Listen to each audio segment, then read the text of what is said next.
हाय नमस्कार YouTube family. तर चला आज अशी मस्त हिरवीगार अशी कोथिंबीर आलेली होती, तर म्हटलं चला आज काहीतरी बनवूच मस्त अशा वड्या कोथिंबीरीच्या। तर हे बघा हिरवीगार अशी कोथिंबीर घेतली, त्याच्यानंतरून मस्त असे झणझणीत वड्या बनवण्यासाठी हिरवी मिरची, जिरे, लसूण, थोडासा ओवा असं मिक्सरमध्ये असं मस्त काढून घेऊ।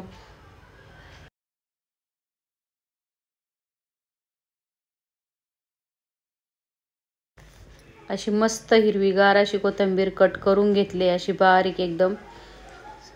त्याच्यानंतरून आता मसाले टाकणार आहेत आपण। तर बेसन पीठ घेतलंय मी, बेसन पीठ, त्याच्यानंतरून थोडंसं तांदळाचं पीठ। तांदळाचं पीठ घेतल्यामुळं थोडीशी आपली वडी अशी मस्त होते। तीळ घेतले थोडे।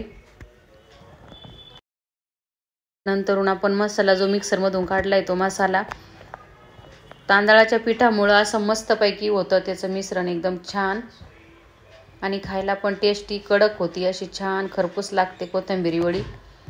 तर चला आपण असे मस्तपैकी असं ते पीठ मळून घेऊ। थोडीशी हळद, चवीपुरतं मीठ,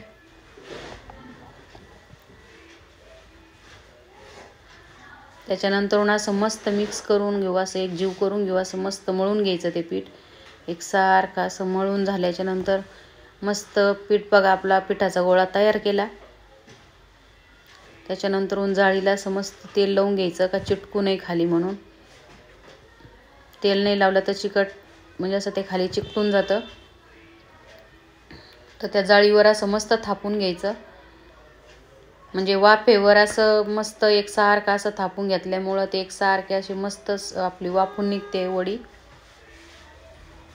तर चला आपण मस्तपैकी लावलेलं आहे वाफेवर। तर आपली वडी बघू शकतो आपण शिजली का नाही शिजली अगोदर अशी चेक करू।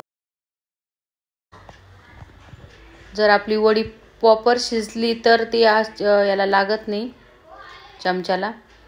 तर मस्त अशा कट करून घ्यायच्या।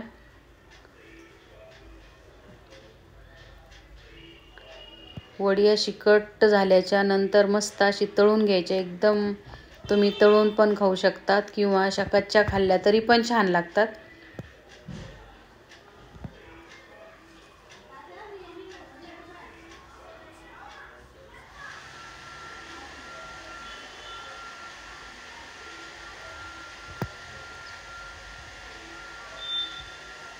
तर आपली वडी अशी मस्त तळून फ्राय झालेली एकदम कडक अशी,